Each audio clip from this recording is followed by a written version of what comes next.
امام حسین نے فرمایا تھا کہ میں اپنے نانا کی امت کی اصلاح کے لیے نکلا ہوں، تو اس اصلاح کو اب کیسے ہم نافذ کر سکتے ہیں؟ فکر حسینی کو موجودہ دور میں ہم کیسے نافذ کر سکتے ہیں؟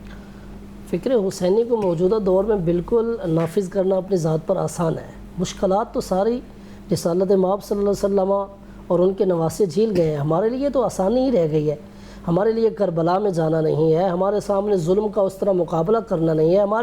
ہمارے یہاں تو مساجد میں اذان سہولت کے ساتھ ہے، نماز پڑھ بڑی جو ہے وہ آرائش کے ساتھ ہے اور بڑی سہولیات کے ساتھ ہے۔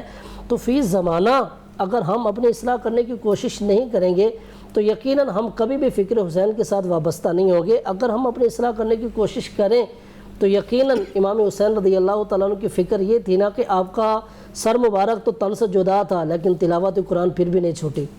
تلاوت قرآن تو پھر بھی تو قرآن سے جو امام علی مقام رضی اللہ تعالیٰ عنہ کا تعلق تھا وہ ہمیں جوڑنا ہے۔ رسالت مآب صلی اللہ علیہ وسلم کی شریعت سے جو امام علی مقام رضی اللہ تعالیٰ عنہ کا تعلق ہے وہ ہمیں جوڑنا ہے کہ جو ہے وہ ظلم و جبر کا وہ وقت تھا اور سامنے 22,000 کا لشکر تھا لیکن امام علی مقام رضی اللہ تعالیٰ عنہ نے سجدہ نہیں چھوڑا۔ تو وہ ساری مشکلات تو وہ پاک ہستیاں جھیل گئیں، ہمارے لیے یہ آسانی رہ گئی ہے۔ تلاوت قرآن مجید کو اپنا یہی فکر حسین ہے، تلاوت قرآن مجید کو اپنا معمول بنائیں اور نماز کو اپنا معمول بنائیں، شریعت مصطفیٰ کی طرف آئیں اور اس سے اپنی زندگی میں اس کو نافذ کریں تو یقیناً امام علی مقام رضی اللہ تعالیٰ عنہ میں سمجھتا ہوں اس سے بہت خوش ہوں گے کہ جس کے لیے انہوں نے اپنی قربانی پیش کی ہے آج امت اسی راستے کی طرف گامزن ہے۔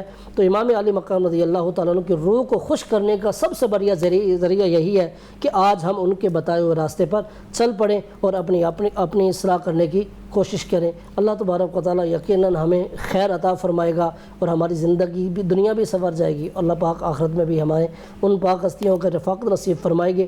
اللہ تبارک و تعالیٰ میں اس نوجوان اس امت کے لیے دعا گو ہوں، اللہ تبارک و تعالیٰ اس امت کو فکر حسین کے ساتھ جوڑے اور امام علی مقام کے اس مشن کو سمجھنے کی توفیق عطا فرمائے تاکہ ہم اپنی زندگی کو صحیح معنوں میں صراط مستقیم پر لا سکیں۔